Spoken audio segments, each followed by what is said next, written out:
Bueno, ya estamos aquí nuevamente en otro canal de Todo sobre Ingeniería Industrial.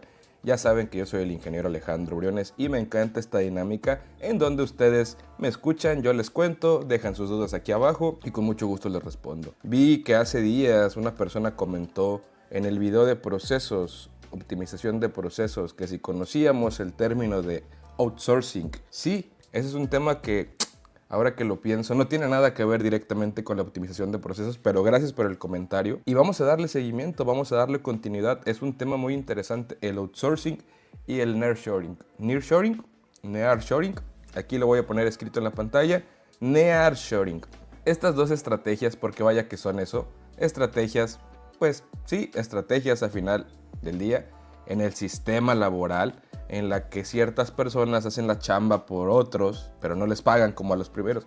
Y la otra consiste en mover fábricas de un sitio a otro, evadiendo los impuestos o restricciones comerciales que tienen dicho país porque se instalan en el otro. Pero bueno, ya lo hablaremos en su momento. Sin embargo, directamente, pues no creo que tenga algo que ver con la optimización de procesos. Pero gracias por el comentario, le vamos a dar seguimiento. Muchas gracias. Y entre estos temas del nearshoring y el outsourcing y la optimización de procesos, dije, tiene tiempo que no hago un video, porque ustedes han visto todos estos contenidos de las últimas 2 semanas. La verdad es que grabamos todo de jalón. Se acaba de terminar como la temporada 1 donde fueron las pruebas y agradezco de verdad infinitamente que en estos videos shorts que les hemos estado compartiendo, pues ya hayamos llegado a los 2000 suscriptores. Estoy muy contento de eso, de verdad. Ya estamos a nada de la monetización y en cuanto eso llegue, dependiendo de la calidad de nuestro trabajo, evidentemente, y sobre todo, y de punto de vista, ustedes son los mejores críticos de nuestro trabajo, porque hay un trabajo, no nada más es yo sentarme frente a la cámara, ¿no? Bueno, yo sentarme frente a la compu, ¿no? Hay un trabajo y agradecemos infinitamente todo el equipo de Todo sobre Ingeniería Industrial, el apoyo que nos han dado. Muchas gracias. Y bueno, ¿qué vamos a hablar? ¿De qué vamos a hablar hoy? ¿Cómo surgió la ingeniería industrial? ¿Cómo damos pie a, después de conocer la administración científica, que ya lo van a haber visto, ya lo han de haber visto? Este fue el último video de la, llamémosle, primera temporada de fogueo de Cáliz, ¿no? Regresamos grabando un chingo de videos y dijimos, vamos a ver cómo jaló bien, afortunadamente, y pues nada, a esperar en esta nueva sección, en esta nueva temporada o en este nuevo periodo de grabación, si lo quieren ver así, ya para no darle tanta vuelta al asunto. Vamos a hablar sobre cómo surgió la ingeniería industrial. Bien, la ingeniería industrial es una rama relativamente joven de la ingeniería, tiene no más de siglo y medio, siglo XIX, dos siglos, siglo y medio quizá, ¿no? Siglo y algo. Bueno, el punto es que la ingeniería industrial se remonta a la revolución industrial, a la primera y segunda revolución industrial, principalmente en la primera, cuando James Watt, junto con otro muchachón, un ingeniero que no me acuerdo cómo se llama ahorita, James Watt fue el que inventó la máquina de vapor y el otro socio fue el que inventó algo así como el primer ferrocarril, o sea, tal cual metió esa máquina de vapor en algo, ¿no? Y fue el que dio el movimiento. Esto en el siglo XVIII, lo cual dio pie a lo que ya todos conocemos como el inicio de la producción fabril, como el inicio de la producción en masa. Desde entonces, desde ese tiempo, los cambios tecnológicos han estado a la orden del día. Empezaron a ver que si cambiaban tal cosa o tal herramienta, el jale salía más rápido, que si los trataban mejor, si los trataban más bonito, se sentían más plenos los trabajadores y rendían mejor. Entonces, combinando esto de dales esto, quítales esto, a ver, trátalos así, oye, no seas tan culero, oye esto, cámbiale la herramienta, déjalo descansar, déjalo. Todas estas cosas fueron prueba y error para ver de qué manera el empleado se sentía más cómodo y trabajaba más. Porque pongámonos en contexto, siglo XVIII, inicios del siglo XIX, eres un empresario, te toca la dicha de ser un empresario en esa época, en donde eras tú, tu familia y unos 2, 3 amigos, pero hasta ahí. Producción pequeña, te empiezas a alzar en el alto pedorraje de la socialité y empiezas a conocer inventores y todo el rollo. Bueno, empiezas a ver el desarrollo de la industria en tu pequeña ciudad europea del siglo XVIII. Edad promedio supongo que eran quizá 25, 30 años. Estas personas que vivieron hasta los 50, 40 y tantos ya eran viejos, ya eran de la tercera edad. Entonces estos güeyes veían y todo lo querían aplicarse. Excedieron en el rush de innovación y en implementación de tecnologías, pero como no sabían y la administración científica apenas iba dando evolución a la ingeniería industrial, que ya vimos el video anterior, ahorita lo vamos a retomar. No se preocupen si no saben de qué carajo estoy hablando, ahorita les explico a grandes rasgos qué es la administración científica. madre, padre de la ingeniería industrial, están en este contexto, no saben cómo tratar a los trabajadores porque de un día para otro, bueno, no de un día para otro, pero sí, de la noche a la mañana comenzaron a llegar hordas y hordas de migrantes porque los estaban trayendo o estaban llegando a solicitar trabajo porque sabían que en las fábricas había ese trabajo, ¿no? Y entre más y más llegaban, pero luego también tenían las dudas, ya ven la incertidumbre humana, que hoy entre más contraten va a haber menos chamba y si meten más máquinas, ¿qué van a hacer de mí? No, mejor hago el jale más lento y... No, eso sí que no. El señor Frederick Winslow Taylor, padre de la administración científica, fue quien se dio cuenta de esto. Fue como un pequeño esclavista moderno del siglo XIX, solo que pues no esclavizaba de manera directa. Qué palabra tan fea, voy a dejar de usarla en este video. Obligaba a trabajar más de a huevo que de ganas a los obreros del siglo XVIII-XIX, porque sabían que había más obreros necesitados de trabajo que trabajo, ¿no? Y aunque la línea se repitiera, o sea, aunque la gente se cansara, iba a haber un ciclo sin fin como actualmente lo existe, ¿no? Padre de la administración científica, padre de la ingeniería industrial, padre quizá del capitalismo industrial, que ya lo veremos, oye, y ya lo vimos en el video pasado. Bien, ¿quién fue Frederick Winslow Taylor? Ingeniero, empresario, filántropo que dijo, este pedo podría ser mejor si organizamos todo. Tres pilares principales de los inventos o de las aportaciones que dejó Frederick Winslow Taylor a la ingeniería industrial como parte de la administración científica. El señor Taylor se especificó o se enfocó en mejorar la productividad empresarial aumentando las técnicas como de trabajo, como de medición, como de eficiencia, como que empezó a ver, si hacemos menos de esto y ponemos un tiempo estándar, que ya vimos que si uno lo puede hacer, todos lo pueden hacer en ese tiempo, empezó a cuadrar todo y dijo, ok, ya encontré la manera en la que podemos medir si la gente está trabajando más o trabajando menos. Eso fue una de las cosas que el señor Taylor dejó, el estudio del trabajo y la asignación de tareas específicas de acuerdo a las habilidades de cada obrero. Antes, las personas llegaban por destajo a alguna empresa o una fábrica en aquel entonces, no estaba el concepto de empresa como tal actualmente, tan desarrollado como empresa. Eran industrias, eran fábricas. Llegaban, oigan, quiero chamba. Sí, pásale, ponte el casco si es que hay casco, o si no, pues no te pongas casco, ponte tu overol, ponte lo que haya y manos a la obra, muñeco. Claro que sí. Entre esa gente que podía llegar de las hordas, existía la posibilidad, la remota posibilidad de que llegase alguien estudiado con un poquito más de intelecto que el que se estilaba en aquel entonces entre el promedio de población, ¿no? Había uno más vívido que otro, había otro más, oye, yo creo que esto puede ser acá. Y por mala suerte les tocaba ir a la fábrica de jabón, ir a la fábrica, ir al molino, ir a lo más bajo que había porque es como llegaban todos. No, el señor dijo, yo creo que entre toda esta bola de cabrones, porque eran hombres en su gran mayoría, ciertos trabajos, yo creo que entre ellos alguno no debe ser tan ignorante, alguno debe tener un poco más de potencial. Estaría con madre que fueran todos, pero pues siglo XVIII, ¿no? O sea, no se podían tantas cosas. Y este señor dijo, vamos a empezar como a dividir a los grupos, ¿no? Los grandulones con los grandulones, los pequeñines con los pequeñines, a ver exámenes para ver quién es más menos listo, vamos a ver quién le gira más la ardilla, tú qué sabes hacer, tú qué no sabes hacer, y sobre esas habilidades y ese estudio de cada persona, o de grupos de personas en general, no crean que estudiaban a todos, no lo sé, pero no me imagino que sea probable estudiar a todos al mismo tiempo, era como por cuadrillas o grupos. Pónganle ustedes, cuadrillas de 10 personas que los estén estudiando. Cuando tú ves un grupo de 10 personas, te das cuenta quién es el puñetas y quién es el inteligente o quién es el que le gira más la ardilla. Sí o sí, o sea, tú viendo a 10 personas sabes identificar a ojo de buen cubero, dices, yo creo que este güey, siendo prejuicioso, quizá un poco, no sé ustedes, a mí no me ha fallado. Sí me ha dado el ojo de decir, ese güey es esto. Sí es este pedo, vato. Me imagino que el señor tenía ese instinto más desarrollado, que sabía cómo identificar más los beneficios, las habilidades de las personas en aquel entonces, que era más difícil. Y sí, yo creo que sí lo hizo muy bien, porque miren, estas enseñanzas, todo esto que estamos hablando son pilares para la ingeniería industrial del siglo XXI.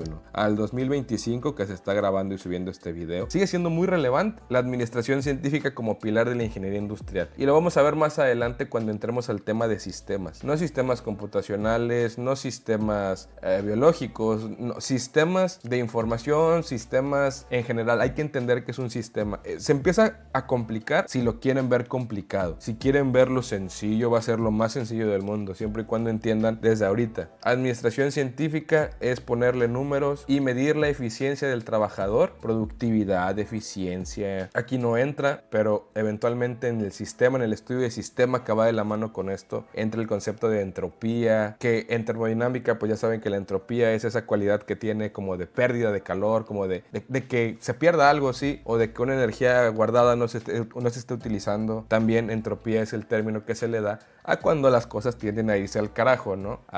Todo tiene un final. La entropía, bueno, me estoy adelantando. El punto es, quédense bien en claro que administración científica y estudio de sistemas van muy de la mano. Y hay que considerar que la administración científica fue de las primeras cosas, de las primeras herramientas o metodologías implementadas en la ingeniería industrial, justamente para dividir el trabajo más detallado de acuerdo a las características y habilidades. En el ejemplo anterior separé grandulones de biluchos pequeñines porque a los grandulones los ponían a cargar cosas más pesadas, porque evidentemente su complexión y su fuerza a simple vista podía ser evidente que era más. A los más pequeñines pues no es como que no los pusieran a cargar cosas, simplemente no los ponían a cargar la misma cantidad de cosas porque sabían que pues no iban a dar el mismo rendimiento. Y es aquí donde se hacían ajustes de trabajo de acuerdo al tipo de trabajador. Ok, ustedes son más pequeñines, ustedes van a cargar bolsitas de piedras de 5 kilos cuando este güey solo carga una de 15. Y ustedes van a hacer tantos viajes. Ya saben, empezarle a poner números a esto para hacerlo más complicado y estudiarlo. División del trabajo. Y todo con el fin de mejorar el rendimiento, claro, porque se dieron cuenta que si podían hacerlo mejor una vez, podían hacerlo mejor otra y otra y otra y otra. Y para estos vatos que querían ver más y más y más y más feria, hablando de los empresarios, filántropos, ingenieros, porque de los obreros ni hablar, saben que fue una especie de esclavitud moderna en las Europas de aquel entonces, y ante la poca falta de inversión y la poca oportunidad que daban en aquel entonces de desarrollo, sumado a la esperanza de vida y muchos otros factores como la migración a Estados Unidos, pues gracias a Dios fue cediendo un poco ese tipo de esclavitud y ahora los esclavistas fueron esclavizadores en las Nuevas Américas, ¿no? Así fue esto y así lo será. La industria llegó a América por parte de los europeos. Como la administración científica dio paso a la ingeniería industrial. Ya vimos que el señor Frederick Winslow Taylor, que la productividad empresarial, que el estudio de tiempos y movimientos, que la división del trabajo, shalala, para mejorar el rendimiento. Pero, ¿cómo da paso? Este loco de Taylor dice, ya tengo la idea, ya como que ubiqué el pedo, nada más me falta ponerle un nombre a las cosas. Claro que sí. Entonces el señor empezó a definir lo que son el estudio de tiempos y movimientos, la estandarización y el énfasis en la eficiencia. Aunado a esto, implementó sistemas de incentivos y capacitación constante dependiendo de las habilidades de cada persona. Es pilar en cualquier empresa. Esto, y quiero hacer mucho énfasis en esto. La administración científica, por eso dicen que la administración está ligada a la ingeniería industrial, lo que son administradores con casco. Podemos ver lo que sí, aunque claramente en esta imagen no se ve con un casco. Dudo que haya sido así, de verdad, lo dudo muchísimo. Pero si tomamos este ejemplo, miren ustedes. Básicamente el señor no trae nada más que un traje y una servilleta y un pañuelo en su bolsa del saco, ¿no? Del saco kaki. Y nada, sí, es básicamente lo mismo, solo que al agregarle números se vuelve medible y real. No se vuelve tan... que no digo que lo sea la administración en general. Solamente estoy diciendo que cuando estudias más a profundidad, a detalle, los movimientos, los micromovimientos, los macromovimientos, cuando estandarizas, cuando capacitas. Si se quiere ver así, podríamos decir que la ingeniería industrial es prima hermana, pero de las grandes de la administración en general. Como que es la que le da consejos o le dice, mira, con todo esto que yo ya sé, tú hazlo así ya desglosadito porque es más fácil así y no te metas tanto pedo en números. Tu administración, le dice ingeniería industrial a la administración. Por eso sí, nos damos cuenta, comparten muchas similitudes también. La estandarización es clave y se estudia yo creo que en todas las disciplinas, en administración, por parte de RH, nóminas, eficiencia, medición. Todo lo que un personal de RH hace está ligado a esto, a la administración científica creada en el siglo XVIII, parte de y pilar de la ingeniería industrial. Ya vimos que son estas cosas. La administración científica, estudio de tiempos y movimientos, consistía en estudiar minuciosamente cada tarea, cronometrándola y descomponiéndola en todos sus movimientos, microelementos, con el fin de buscar la mejor manera de hacerla. La estandarización y especialización consistía en separar por grupos, estandarizar y decirles, van a ser estas herramientas,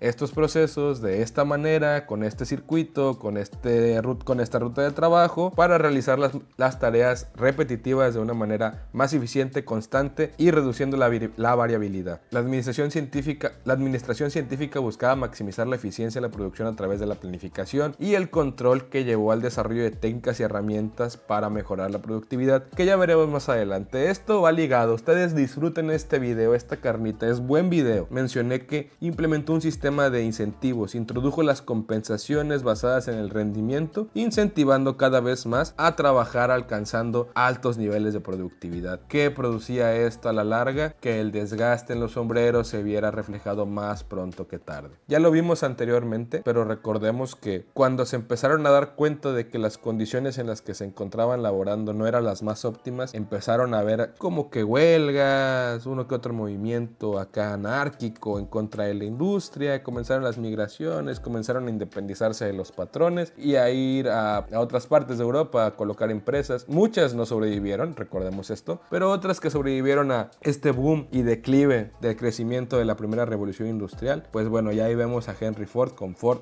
hasta 2 siglos después, siglo y cacho después. Aunque muchas murieron, muchas sobrevivieron y fueron piezas clave para el desarrollo de la industria como tal, que ya vimos también qué es la industria. Ok, Frederick Winslow Taylor, padre de la administración científica. Sí, ya sabemos medir el trabajo. Sí. Ahora bien, ¿cuáles son los orígenes, los OGs de la revolución industrial y sus consecuencias? La máquina de vapor, la migración a las ciudades y las condiciones laborales. Ya lo mencionamos, la máquina de vapor fue un invento que realizó James Watt, pero no fue James Watt quien lo popularizó en los ferrocarriles. No quiero mentirles, de verdad, voy a buscar en este momento Matthew Boulton, si no me equivoco. Pues sí, miren, dice que James Watt y Matthew Boulton fueron los creadores socios de la creación de la máquina de vapor y desarrollo del ferrocarril. Eso según Google Gemini. Creámosle, lo averiguaremos después. Y nos dicen que entre estos dos canijos desarrollaron la máquina de vapor y el ferrocarril por ahí de 1775, que fue cuando fundaron la empresa Boulton & Watt, empresa proveedora de máquinas de vapor para la industria. La migración a las ciudades provocó que la economía creciera de artesanal a industrial, y a su vez que la industria creciera de artesanal a industrial provocó una migración masiva del campo a la ciudad. La gente que estaba acostumbrada a cultivar coles o no sé qué se dé en aquella zona de Europa en aquel entonces, vamos a ponerle así, coles, betabeles, alguna cosa de ese tipo, dijeron, ¿sabes qué? Ya vi que ganan más y nos vamos a una industria, nos dejan dormir ahí y a veces nos dan comida. Como ven, si toda la familia se muda para allá y crecemos y dejamos todo y pues buscamos una mejor posibilidad, una mejor situación, una mejor oportunidad de vida allá todos en la gran ciudad, dejándonos de nuestro campo de coles. La migración de inicio de campo a ciudad fue la que provocó un crecimiento exponencial en las grandes ciudades. A su vez, cuando empiezan las consecuencias de las malas condiciones laborales, que después pasaron a ser buenas condiciones laborales, y van a ver por qué pasaron a ser buenas condiciones laborales. Hubo un momento en la industria, en la historia de la industria, donde las condiciones laborales se volvieron tan precarias, pero tan positivas, a donde dice la historia, que pagaban y pagaban por producciones en masa. La gente terminaba muy desgastada,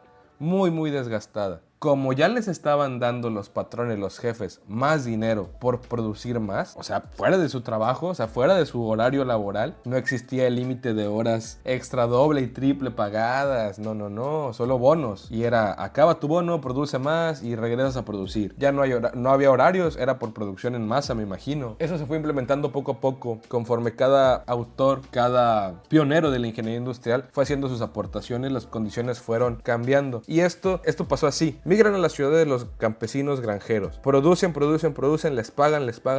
Las condiciones comienzan a ser no tan buenas, por no decir muy malas. Se cansan. Empiezan a hacer movimientos, que páguenos mejor, que esto, que denos más derecho, que no es justo, que nosotros producimos y no vemos nada para acá. Y sí, porque a ellos les pagaban un tanto por hora. La ignorancia no les permitía y sus posibilidades en la vida no les permitía decir, ¿sabes qué? Yo me voy a independizar de la noche a la mañana y voy a poner mi propia industria. Al carajo todo. No, lamentablemente no. Ganaban más que lo que podían ganar ellos solos, pero no era suficiente para poder independizarse y salirse de la ciudad. Por eso les decía que era un tipo de esclavismo moderno. Hasta que cierto grupo de canijos también se empezaron a juntar, empezaron como que a estudiar y a prestarle más atención a las cosas. Fue que comenzaron más migraciones. Primero de campo a ciudades grandes. Aprenden las técnicas, saben cómo se hacen las cosas, saben cuánto pagar, empiezan a conocer todo el tiro, ¿no? Empiezan.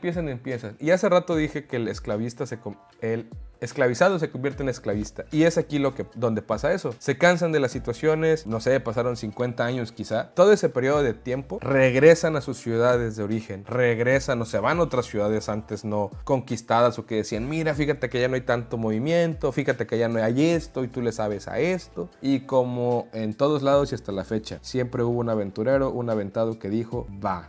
Cree que es de cáliz, va puto.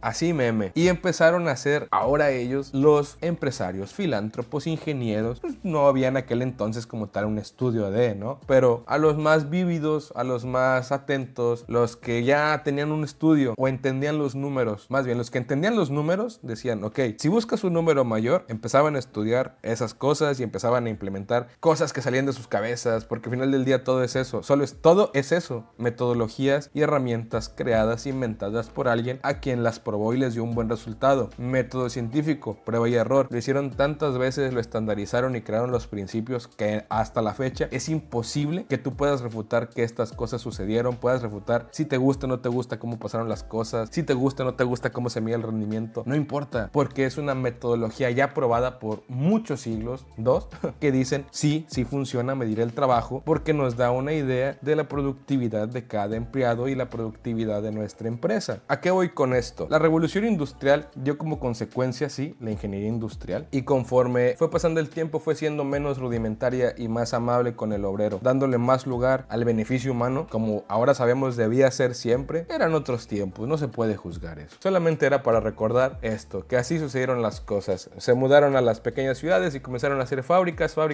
no todas sobrevivieron, muchas sí, muchas no, y ahí donde comenzó el camino de la ingeniería industrial. ¿Qué otros pioneros resaltaban en estos momentos de la ingeniería industrial? Y no olvidemos que, así como la máquina de vapor, la migración a ciudades, la creación de fábricas, la producción en masa como concepto de vamos a producir más y más y más y más y más y más, fue agarrando más auge, fue tomando más auge. La urbanización derivada de la migración provocó también cambios sociales en cada ciudad y hubo también la necesidad de organización y control debido a la escala productiva que hizo la necesidad evidente de sistemas de gestión, garantizando así eficiencia trabajando por células. Ya no era un solo patrón dirigiendo todo, ya era el patrón con los más inteligentes o los más entendidos de eso o los que sabían más, los que supervisaban a los que sabían menos. Entonces el jefe tenía tiempo de inventar y pensar más cosas y abajo se quedaban donde mismo dando vuelta. Pero ahí entramos en el bucle donde como el patrón original, el patrón OG, patrón 1 se desentiende de todo y comienza a darle poder a barbajanes sin estudios, con otro nivel de educación y con otro tipo de ideologías. Fue cuando empezaban los malos tratos en las fábricas, las malas condiciones laborales. No me importa si no puedes trabajar porque estás falto de un dedo. Trabaja o vete a casa, carajo. Cosas así les decían. Todo esto provocó que se pudieran optimizar procesos, se pudiera llevar una mejor planificación y control de las técnicas de fabricación y existió una mejor sinergia simbiótica entre la interacción hombre-máquina, máquina-hombre. Y lo vemos todo esto reflejado en las épocas modernas. Cada vez nos enfocamos más en optimizar procesos, tanto que ahora es la única solución ante el calentamiento global, la optimización de procesos y reducción de recursos, la planificación y el control en tiempo y forma sin producir más de lo que no necesitamos, y la interacción hombre-máquina se ve en la ergonomía, tamaño y facilidad de uso de cada herramienta nueva que va saliendo. Lo que hace 3 siglos, 18, 19, 20, 21, qué güey, todo este tiempo estuve diciendo 2 siglos y medio, no, 3 siglos, desde hace 3 siglos, aprox, se siguen viendo los desarrollos, entonces no fue algo que haya pasado desapercibido en la historia, no, sí fue algo muy importante para el desarrollo social de comunidades como para el desarrollo de la industria. Otros pioneros, ahora sí, Henry Gantt, creador del gráfico de Gantt, y los esposos Gilbert. ¿Qué hizo Henry Gantt? Además de crear el gráfico de Gantt, bueno, creó los fundamentos de la planificación y control de proyectos. Fue, por así decirlo, el primer administrador de proyectos al cual dijeron todos los demás que no eran administradores: tiene mucho sentido lo que estás diciendo, vamos a probarlo y te pasamos los resultados. ¿Sabes qué? Funcionó. Y poco a poco, perfeccionándolo y puliéndolo, se fueron haciendo los principios de la administración de proyectos, cosa que no es fácil, cosa que no es sencilla. Ya tenemos un video hablando de él, de esto, de la administración, gestión, project manager, como le quieran llamar. Y es muy importante porque podrás no saber dirigir una empresa, pero si sabes controlar y manejar proyectos, pues no necesitas saber manejar una empresa, ¿sabes? A nivel operativo, si tu tema es más técnico, si te gusta más el tema técnico o el tema organizacional de supervisión, la administración de proyectos impulsados con lo que este señor Henry Gantt, su gráfico de Gantt, herramienta fundamental para esto, pues es un recurso que se ha utilizado y se va a seguir utilizando a lo largo del tiempo. Tan importante es que Office decidió hacer un programa de esta herramienta. Eso dice mucho, de verdad, mucho. Los esposos Gilbert desarrollaron técnicas de estudio de los micromovimientos. En inglés es Terblix. Son movimientos innecesarios muy chiquititos de dedos, de manos, de giros, porque porque se dieron cuenta de que si eliminaban a lo necesario, únicamente dejando lo necesario de los movimientos, ese era el tiempo estándar mínimo óptimo que se debía esperar para producir algo. Lo demás no era necesario. Ahora era ver cómo quitaban esos, pero antes era saber cuáles eran esos movimientos. Si un proceso tenía, o el armado de una caja tiene 5 movimientos y la persona lo hacía en 10, ok, se paraban a las de 10, empezaban a hacer estudios, les capacitaban y les decían, mira, ahora así va a ser la nueva manera de hacer las cosas, porque esto, esto y esto, y va a ser menos tiempo y esto, y vas a trabajar menos, y vas a hacer más, y vas a sentir todo chido. ¿Cómo ves? Este tipo de estudios ayudaban a optimizar la eficiencia, además de evitar fatiga en la productividad por largas jornadas de trabajo. Les digo, conforme iban saliendo más pioneros, la gente decía, oye, es que este pedo como que no está tan chido, güey, o podría estar mejor, o no tenemos esto, como en todas las áreas, como en todas las disciplinas. La diferencia es que estos vatos eran personas que estaban ideando nada más y se dan cuenta todo lo que hemos visto, a excepción de lo tangible, como la máquina de vapor, como las industrias, como toda la máquina-herramienta, es algo tangible, es algo que alguien pensó, diseñó, creó, puso en prueba y en marcha. Ok, hubo alguien que confió en ellos, hubo alguien que dio una inversión, hubo alguien que... Pero si se han dado cuenta, desde Taylor, exceptuando a James Watt y su socio, el no tan relevante Boulton, en este momento, solo ha habido fabricación o creación como de... ¿Cómo poder decirlo? Ideas. Todo ha sido idea, todo ha sido hipótesis, metodología. Yo pienso que, yo creo que, yo propongo que. La gente lo fue adaptando, la gente les tomaba cierta credibilidad por el tipo de familia que venían. Quizá era gente estudiada en aquel entonces donde no había tanta posibilidad de estudio. Y sí, aquí sí se separaba por inteligentes y no tan inteligentes, listos y tontos. Evidentemente las personas que tienen mayor capacidad de análisis eran las que podían proponer crear un gráfico de Gantt o estudiar los Terblix. También era un tema social. Se juntaban dependiendo de los ingresos, del tipo de familia. Era muy castal. Era mucho de castas. No es cierto, no era de castas. Pero sí era mucho de tema de juntarse con la gente de poder, con la gente de... Pues yo también soy de estos vatos que proponen cosas, me junto con ellos. Por eso, los que fueron contemporáneos tenían mucha relación. No eran amigos, eran socios. Y más que socios, eran fuentes o referentes a lo que iban a proponer. Decían, si este vato propuso que con un gráfico de Gantt se puede hacer esto, ¿qué les parece si también creamos una manera de graficar las operaciones con símbolos? Debe ser más sencillo. Y pues así nace también quizá el diagrama de operaciones, el documentado de procedimientos, la capacitación continua. Mucho de la ingeniería industrial es puro bluff. Es pura teoría que ha funcionado porque se puso en prueba y marcha. Prueba, marcha y error. Pero si se han dado cuenta es pura teoría. Pura teoría. Henry Ford. ¿Qué hizo Henry Ford? Ya lo mencionamos aquí, pero ¿qué hizo el carajazo de Henry Ford? Henry Ford lo que hizo fue implementar la producción en masa, armando sus líneas de ensamblaje, ya que pues saben que Ford fue de las primeras empresas que creó una línea de ensamblaje para la fabricación de automóviles, creando así un sistema de producción en masa que permitiera una producción más eficiente, reduciendo costos, tiempos de producción y la variabilidad en todos sus productos. El impacto de la línea de producción y de la producción en masa que implementó Ford tuvo un impacto muy grande a nivel mundial que sentó las bases de la producción en masa a nivel mundial. Críticas sobre la repetición, alineación del trabajo, condiciones laborales de los obreros y su participación en la creación del capitalismo industrial son cosas que con el paso de los años siempre han sido relevantes para alguien, ¿sabe? Para bien o para mal, la industria ha venido a revolucionar todo desde 1778. Miren, en este orden vamos a estudiarlas, ¿por qué no? Inventos que dieron pie a la innovación industrial. Máquina de vapor en este orden. Máquina de vapor de James Watt y Boulton en 1778. Telar mecánico 1785. Desmotadora 1794. Alumbrado público de gas 1807. Electroimán 1825. La primera fotografía 1826. La locomotora del rocket de Stephenson en 1829. El telégrafo eléctrico en 1837. ¿Y en qué año fue lo de Henry Ford? 1896, señores. Fue muchísimo tiempo después. Para ese entonces, 1896, fue que Ford inventó su primer vehículo autopropulsado. Se preguntarán, ¿por qué fue tan importante Henry Ford? ¿Por qué producía carros? Más que producir carros a gran escala, más que producirlos mucho, lo que que el señor defendía y por lo cual se animaba así muy cabrón a decir, va güey, vamos a producir un chingo y vamos a venderlos, tenía la teoría acertada porque así funciona, ya lo sabemos. Cuanto más produces o cuanto más productos tengas de eso en el mercado, más bajos son sus precios y de esta manera todos tendrían acceso a los bienes. Recordemos que este señor quería que todos tuvieran un Ford en aquel entonces, por eso quería hacerlos más accesibles para que todos pudieran tener un carro en aquel año,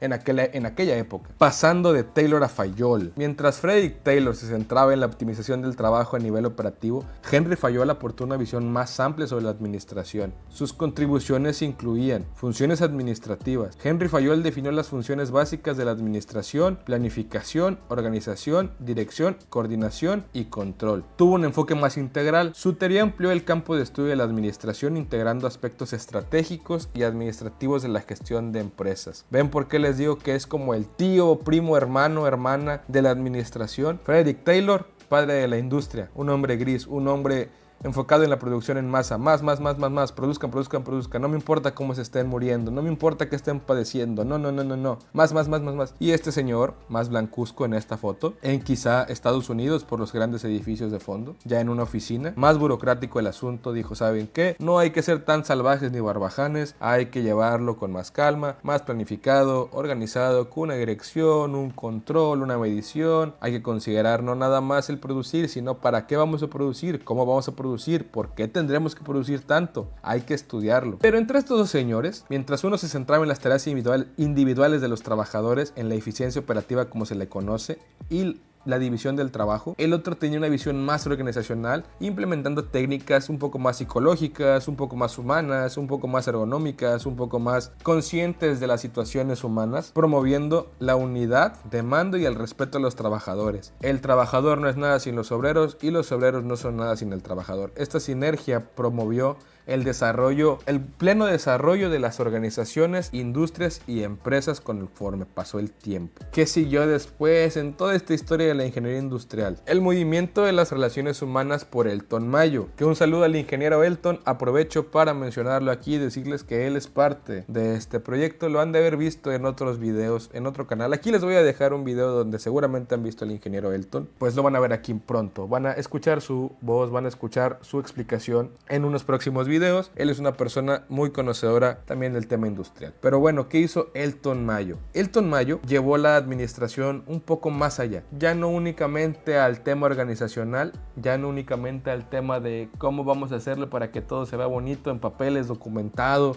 Ya vimos la parte individual, ya vimos la parte sistemática o la de gestión de una organización. Todavía no llegamos al tema de sistemas. ¿Qué sigue? Bueno, Elton Mayo tenía una visión mecanicista que comenzó a ser complementada con un enfoque de factor humano. Les digo, ya éramos menos inhumanos en aquel entonces. Y el señor Elton Mayo, el ingeniero Elton Mayo, impulsado por sus estudios, curiosidad y ganas de demostrar los factores sociales y psicológicos que influyen en la productividad de los trabajadores, fue que realizó el experimento de Hawthorne. ¿En qué consiste este experimento de Hawthorne? El experimento de Hawthorne consiste en que los factores psicosociales, como las relaciones interpersonales y las condiciones emocionales, sí influyen en la productividad. El clima laboral, un buen bienestar de los empleados se traduce en mejores resultados operativos, y que la integración humano-técnica impulsaron la integración de aspectos psicológicos y sociales en la gestión industrial. De aquí se fueron desarrollando ramas de estudio como la psicología industrial, como la administración enfocada al trabajador, derecho laboral, todo dependiendo del estudio de los factores psicosociales que se vieron aquí, dieron pie a que se vieran en la industria, porque se dieron cuenta de que el bienestar del ser humano, o sea, es bien pendejo decirlo ahorita, la verdad, pero en aquel entonces sí era como, dude, ¿por qué necesitas descansar, güey? Trabaja y ya se te pasa. No mames, no. Este experimento comprobaba o ponía en tela de juicio si el entorno en el que hablaban, si las cosas que hacían, los separaban por grupos.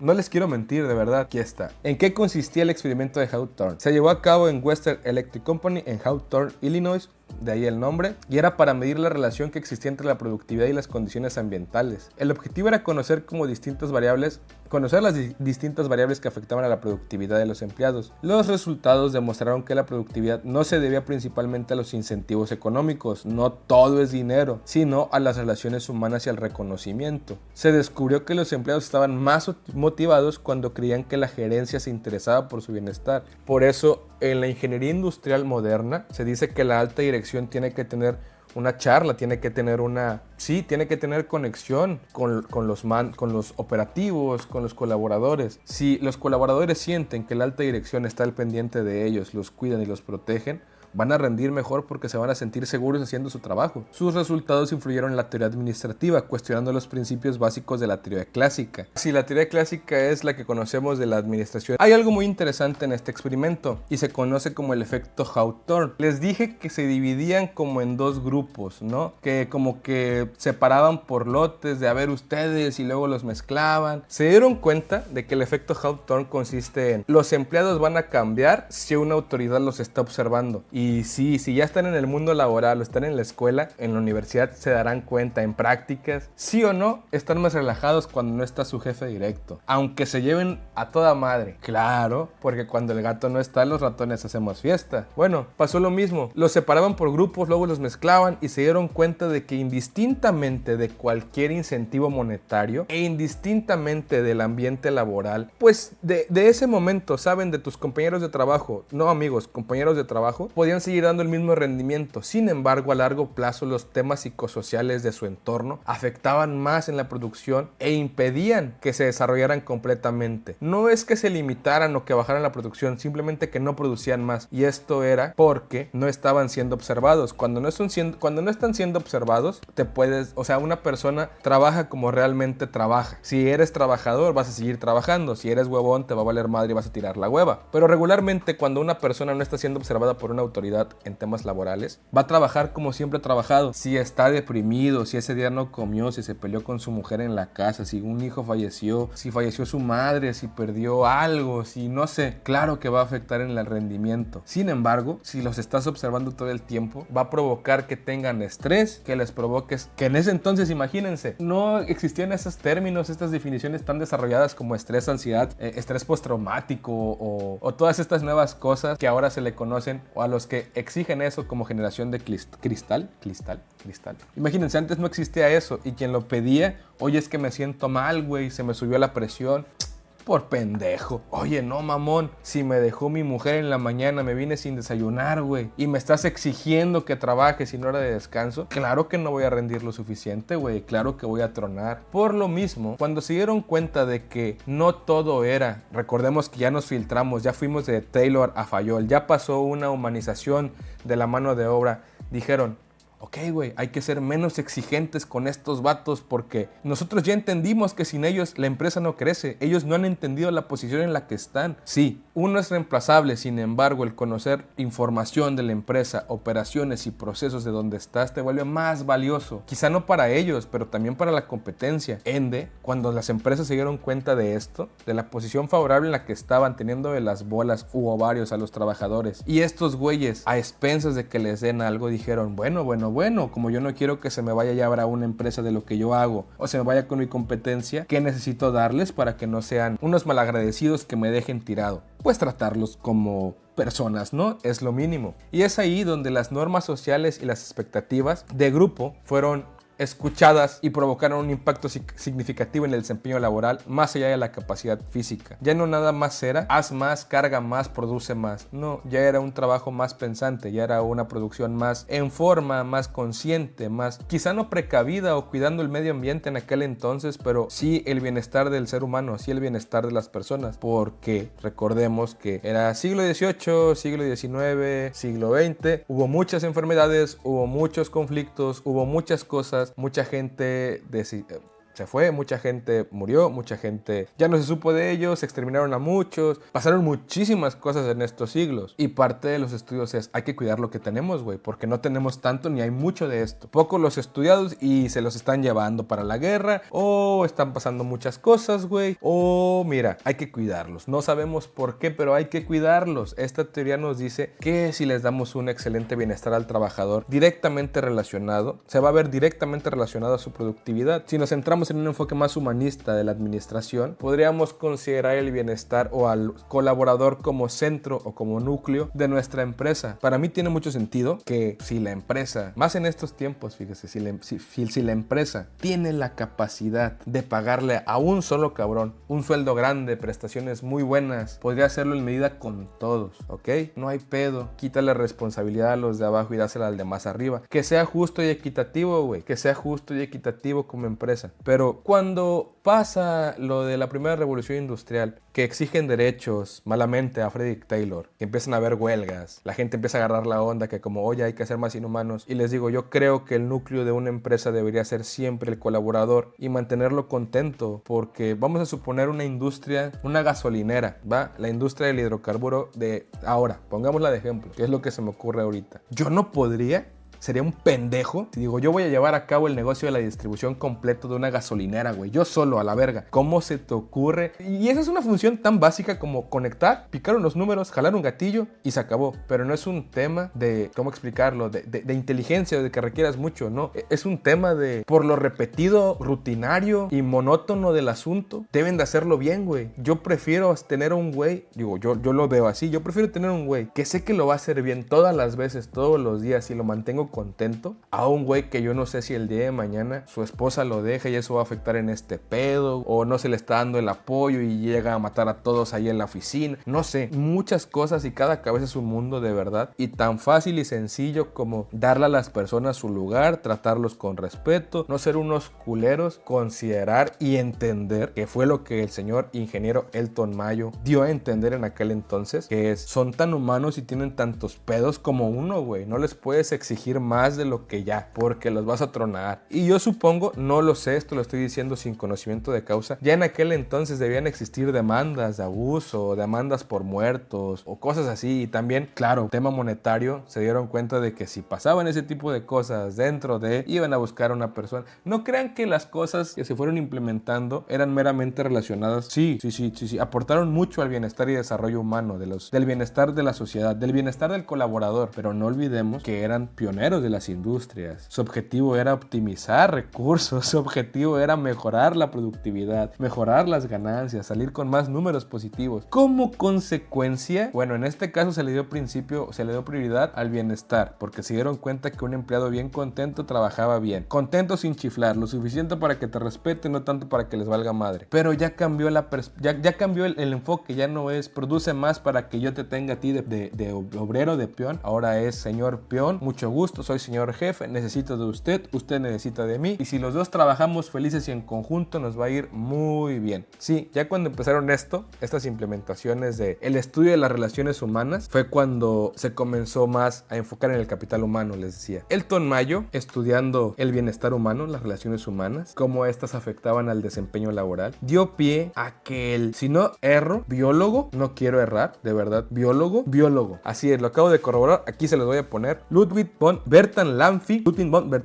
fue un biólogo y filósofo. ¿Y qué hizo este señor Ludwig von Bertalanffy, biólogo y filósofo? ¿Y cómo conchas tiene esto que ver con cómo este austriaco tiene que ver con la ingeniería industrial? Para empezar, esto fue en el siglo XXI ya, siglo XX, no quiero cagarla. 1901 a 1972 fue su periodo de vida. Del 1 al 72 vivió 71 años, pero lo que él hizo fue en 1936, teniendo tan solo 35 años. ¿Qué promovió, qué incentivó y por qué causa o hace mucho revuelo en la ingeniería industrial? Su servidor no es ingeniero industrial únicamente. La carrera que yo estudié era ingeniería industrial y de sistemas, no computacionales. Si ustedes han leído la descripción de cada una de las cajas de los videos, abajo viene esa broma de no computacionales, porque ese era un chiste, un mal chiste, un pendejo chiste, que era, no, ingeniería industrial y de sistemas, pero no computacionales, jajaja, chiste pendejo, güey. La gente realmente nunca entendió al 100 y de hecho, les voy a ser muy franco, yo nunca vi este personaje en la ingeniería industrial. Si alguno de mis compañeros llega a ver esto, de carrera, llega a ver esto y me dice, oye, güey, es que eres un pinche pedero, sí lo vimos, me disculpo y me retracto en comentarios, sin problema alguno, pero yo no tengo recuerdo alguno de que viéramos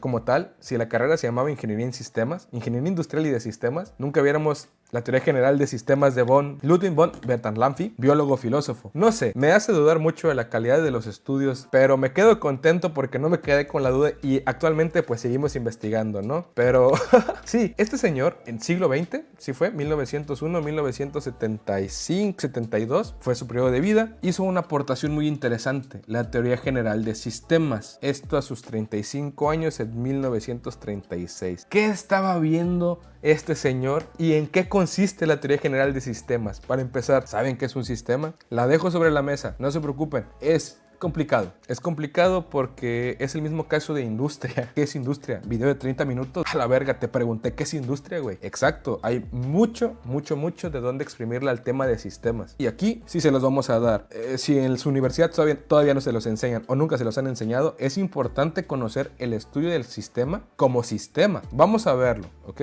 Propuso la TGS, Teoría General de Sistemas, transformando la visión reduccionista del taylorismo en un enfoque sistema y holístico. Esta palabra es muy importante, holístico, holística. La TGS, la Teoría General de Sistemas, afirma que los sistemas se deben estudiar globalmente, considerando que todas las interdependencias de sus partes son parte de un sistema más grande para una comprensión completa y una gestión eficaz. Si queremos entender lo micro, hay que comprender lo macro. Si queremos comprender lo macro, tenemos que comprender lo micro. Metiéndonos un poco en temas de cábala y de las leyes que el Cabalión y que Hermes en lo que quieran creer, en la agnosticidad, en lo que quieran creer. Conocer cómo se maneja un sistema, conocer qué es un sistema, te permite poder trabajar esos sistemas a tu antojo y beneficio. A mí no me había hecho clic hasta que empecé a leer sobre este señor, Ludwig von Bertalanffy, porque dije,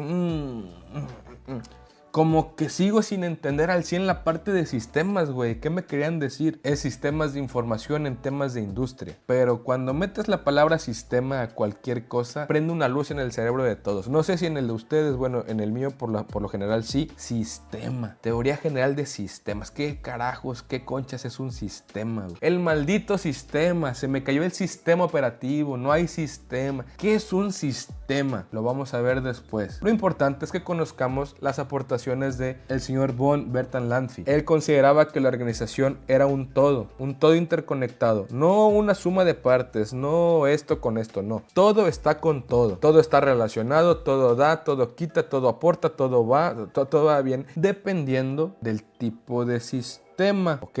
Por eso les digo, es complejo. Interdependencia. Además de que decía que todo estaba conectado, decía que cada parte era independiente. Indistintamente de la correlación que existía, el cambio en una afectaba a lo demás. Y esto lo podemos ver con el estudio de Hawthorne y Elton Mayo. Se veían cambios en los grupos de estudio, pero no se veían cambios hasta que se les dejaba de observar. Entonces, ahí podemos deducir que si se les observa, no van a actuar como regularmente actúan. Se van a sentir presionados. Ok, ese cambio, esa cosa que podemos mencionar que es un cambio, traía como consecuencia el bajo rendimiento, el desgaste de los operarios y bueno, para que esto no suceda hay que llevar un equilibrio, hay que tener un equilibrio entre lo que entra y sale del sistema y la manera en la que se transforma. Vamos a profundizar, se los prometo, en los próximos videos, faltan varios, pero sí vamos a profundizar porque es muy importante que lo conozcan, no nada más como parte de la industria, que lo conozcan como parte. Yo quiero creer que algo de lo que les digo aquí, de esos mensajes de no se dejen en el trabajo, va a ayudarles a que entiendan un poquito más y que justamente no se dejen en sus trabajos. Entender el sistema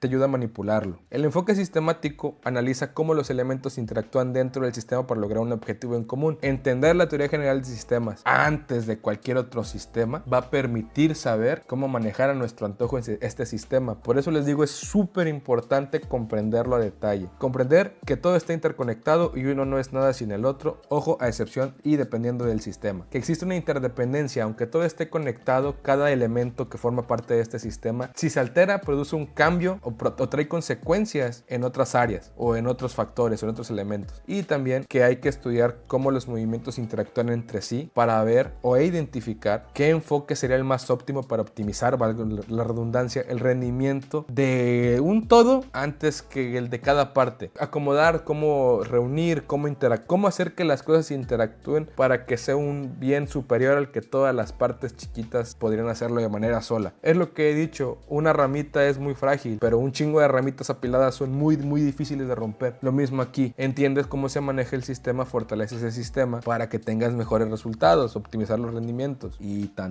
Muy interesante la teoría general de sistemas, de verdad. Échenle un ojo en lo que sale este video, o sea, el de la teoría general de sistemas. Estúdienlo, es muy interesante ver cómo se estudia el sistema abierto, cerrado, híbrido, sistemas aislados, por qué todo es un sistema, cómo dependemos de ese sistema, por qué a todo le decimos sistema, por qué es ingeniería industrial y de sistemas, sobre todo. Sistemas de información, todo está relacionado. Y sí, los sistemas sí están muy relacionados con la ingeniería industrial. Algunos le llaman ingeniería industrial enfoque en administración, administrativa. Muy pocas ofrecen el tema de sistemas de información. Aunque a ciencia cierta yo no sé qué estudié en la carrera en temas de sistemas de información. Miren, les voy a contar un caso. Me acordé ahorita. No voy a mencionar la escuela, pero les puedo decir, la directora de carrera me dio una materia repetida, carajo. No mamen. Una materia repetida adelantada. O sea, les faltó darme una materia y nunca vimos esta. Particularmente la materia que dio ella fue esta, ahora que lo recuerdo. Quizá por eso nunca vimos nada relevante con esa señora. Pero bueno, saludos hasta donde esté. Y bien.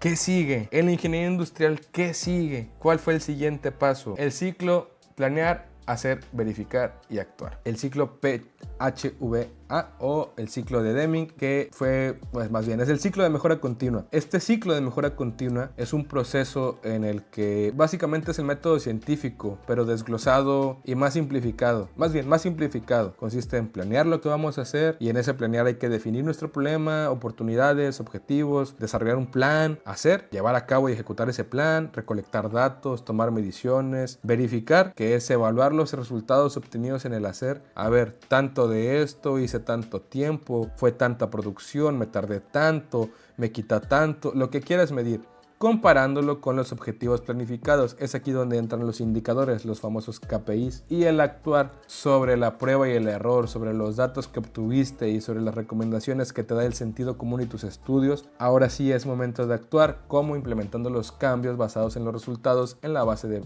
los resultados tomados en la fase de verificación, estandarizar las mejoras e iterar el ciclo nuevamente para seguir buscando nuevas mejoras. De eso se trata el ciclo de mejora continua. ¿Y quiénes son estas personas las que hicieron esto? Fue Walter A. Shewhart y Edward Deming, de ahí que se popularizó como el ciclo de Deming o el ciclo de mejora continua por el nombre de uno de estos autores, Edward Deming. Y bien, la ingeniería industrial hoy. Vamos a hacer una recopilación de todo lo que vimos. Lo previo fue el ciclo de Deming, que según estas diapositivas fue lo más relevante, lo más reciente, o en ese orden cronológico, ¿no? Previo a esto fue la teoría general de sistemas. Previo fue el estudio de las relaciones y movimientos humanos de Elton Mayo con su experimento de Hawthorne. Luego fue la transición de Taylor a Fayol. Previo fue Henry Ford y su producción en masa. Gantt y los esposos Gilbert. Orígenes, administración, cómo dio paso y quién fue Frederick Taylor. La pregunta inicial fue ¿cómo surgió la ingeniería industrial? Y nos vamos a ir, después de todo este estudio, esta línea de tiempo, a la ingeniería industrial hoy, un panorama más amplio. Recuerden que les dije que muchas de las cosas que se veían en ingeniería industrial eran puro bluff, no era como tal algo creado, algo tangible, sino era una propuesta, una metodología que decía, oigan, yo creo que sí, y lo pusieron en práctica, en marcha, prueba y error, indirectamente haciendo seguramente el ciclo de Deming, sin llamarse ciclo de Deming. Todo esto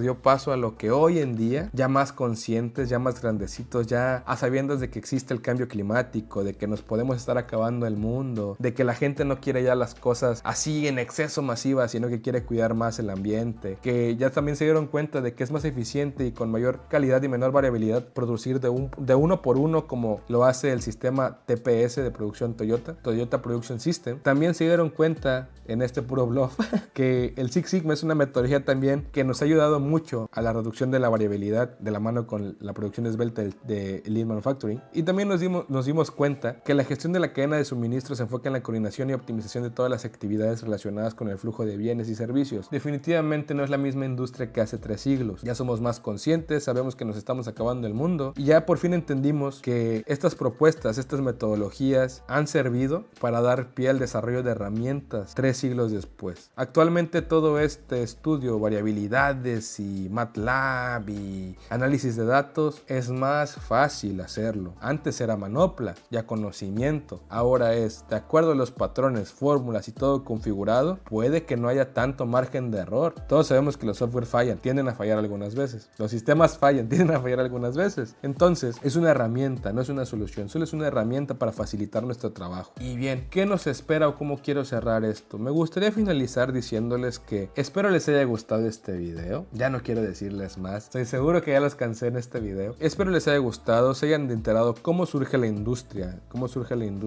la ingeniería industrial, cómo se va formando, cómo va evolucionando a lo largo del tiempo, quiénes fueron algunos de esos pioneros y cuáles fueron sus aportaciones clave para el desarrollo de esta disciplina. No son todos, me faltaron muchos, de eso estoy seguro. Sin embargo, son los más conocidos, son los que sus aportes trajeron cambios más significativos en las revoluciones industriales en las que fueron presentes o en las épocas en las que estuvieron vigentes. Me despido de ustedes. Recuerden suscribirse, estamos creciendo muy rápido y a mí me pone muy contento. Espero sea porque las clases son buenas, que les esté gustando el contenido. Me gustaría saber también qué otro tema quisieran que habláramos aquí. Ejercicios ya los tenemos programados. Únicamente es tema de que se vayan dando las cosas, ¿no?